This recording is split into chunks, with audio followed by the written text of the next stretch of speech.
नमस्कार विद्यार्थी मित्रांनो, या व्हिडिओच्या माध्यमातून आपण 31 नंबरचा सेशन कसं सॉल्व्ह करायचं ते समजून घेतोय। सगळ्यात प्रथम तुम्ही एराचा ब्राउझर लॉग इन करायचे, टायपिंगची प्रॅक्टिस टेस्ट कंप्लीट करायची। मी डायरेक्टली सेल्फपाथ लर्निंग वरती जातोय। पहिला प्रश्न माझ्या समोर, रिकाम्या जागा टॅब मधून तुम्ही पेज ओरिएंटेशन सेट करू शकता। पेज लेआउट मधून पेज ओरिएंटेशन सेट करता येतं, ज्या ठिकाणी पोर्ट्रेट आणि लँडस्केप आपल्याला दिसत असतं। एक्सेल मध्ये तुम्ही मार्जिन कस्टमाइज करू शकत नाही, चूक, मार्जिन आपण कस्टमाइज करू शकतो।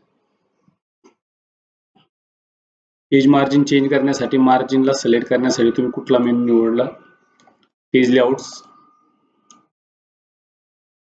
डॉक्युमेंटला स्पेल चेक लावताना तो दिलेल्या इमेजेस मध्ये योग्य ऑप्शन आपल्याला निवडायचा आहे। तर या ठिकाणी स्पेलिंग चेकला लावायचं असेल तर रिव्ह्यू बी ला हायलाइट केलेला आहे, म्हणजे ऑप्शन बी आपल्याला या ठिकाणी निवडायचा आहे।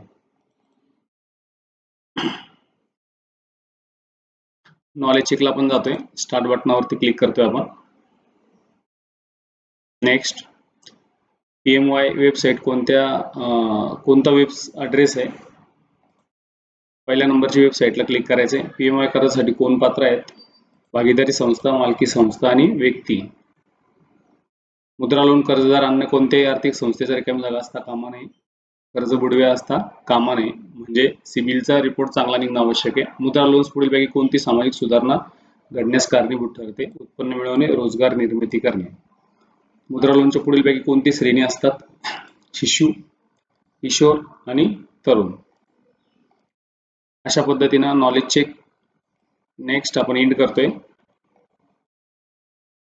त्यानंतर आपण जातो गाइडेड डू इट युअर सेल्फला, स्टार्ट बटनावरती क्लिक करतो। त्यातला पहिला प्रश्न आपण घेतोय।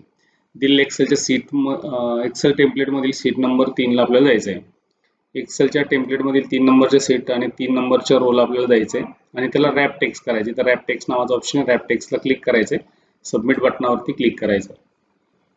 दाखवण्यात आलेल्या वर्कशीट मधील स्पेलिंग एरर्स तपासण्यासाठी प्रूफिंग ग्रुपला आपल्याला जायचं आहे, रिव्ह्यूला जायचंय, स्पेलिंग चेकला क्लिक करायचं, यस करायचं, चेंज ऑलला क्लिक करून ओके करायचं, नेक्स्ट सबमिट करायचं। सेम त्याच टाईपचा परत रिपीट प्रश्न आहे, सेम त्या पद्धतीने त्याला सॉल्व्ह द्यायचंय। रिव्ह्यूला जायचंय, स्पेलिंगला क्लिक करायचंय, चेंज ऑलला क्लिक करायचंय, क्लोज, ओके टॅबवरती क्लिक करायचंय। नंबर 4, दाखवण्यात आलेल्या डॉक्युमेंट मध्ये पेज ओरिएंटेशन लँडस्केप मोड मध्ये बदलायचंय।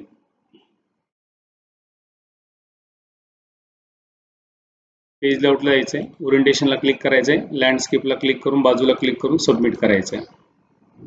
दिलेल्या वर्कशीट मध्ये रो नंबर 7 सिलेक्ट करायची आणि त्या ठिकाणी एक रो आणखीन इन्सर्ट करायची। 7 नंबरची रो सिलेक्ट करायची, इन्सर्टला जायचं, इन्सर्ट सीट रो वरती क्लिक करायचंय, सबमिट बटनावरती क्लिक करायचंय।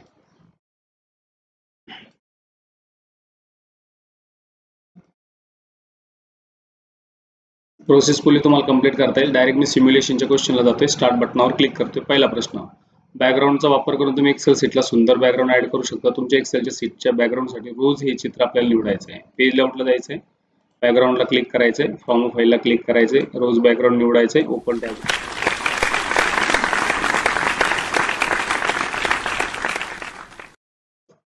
पेज साईज आपल्याला एक्सेल मध्ये वापरण्यायोग्य जागेची माहिती देणे, जेणेकरून डॉक्युमेंटची प्रिंट व्यवस्थित होऊ शकते, म्हणून पेज साईज आपल्याला निवडायची आहे। पेज लेआउटला जायचं, साईजला क्लिक करायचंय, A4 निवडायचं।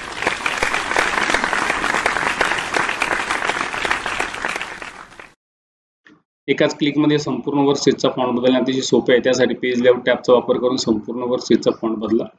आपल्याला परत पेज लेआउटला जायचंय, फॉन्टला क्लिक करायचंय, हा सेकंड लास्ट फॉन्ट आपल्याला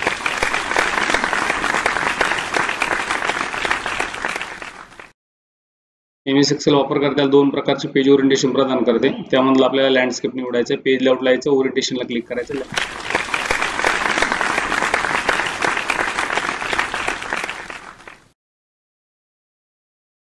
बँडेड नावाची थीम आपल्याला अप्लाय करायची, पेज लेआउटला यायचंय, थीमला क्लिक करायचं, इथं बँडेड नावाची थीम आहे, बँडेड वरती आपल्याला क्लिक करायचं, इथं बँडेड नावाची।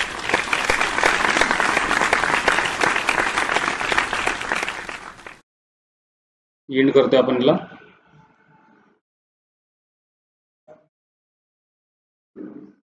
सेशन कंप्लीशनला क्लिक करायचंय, स्टार्ट बटनावरती क्लिक करायचंय। नेक्स्ट, कार्ड रीडर्स आणि बारकोड रीडर्स हे रिकामी जागेचे प्रकार असतात। तर आपल्याला 1 बाय 1 त्याचं सोल्युशन द्यायचंय। स्कॅनरला क्लिक करायचंय, सबमिट करायचंय. ग्राहकाबरोबरचा पूर्ण व्यवहार प्रक्रिया करण्यासाठी, स्वयंचलित करण्यासाठी कुठल्या पद्धतीचे डिव्हाइस, तर UPCS म्हणजे 3 नंबरचा प्रोडक्ट, आपल्याला 3 नंबरचा ऑप्शन निवडायचा आहे. UPSCS चा जो ग्राहकाबरोबरचा व्यवहार पूर्ण करण्याची प्रक्रिया, याला आपल्याला बरोबर आन्सर द्यायचं आहे. UPSC मॅक्सिकोड हे 2 कॉम्प्युटर हार्डवेअरचे उदाहरण आहे, याचं उत्तर आन्सर आपल्याला चूक द्यायचं आहे. अशा पद्धतीने आपण सेशन कंप्लीशन पूर्ण केली. 31 नंबरचं सेशन तुम्हाला व्यवस्थित समजलं असेल. Okay, thank you.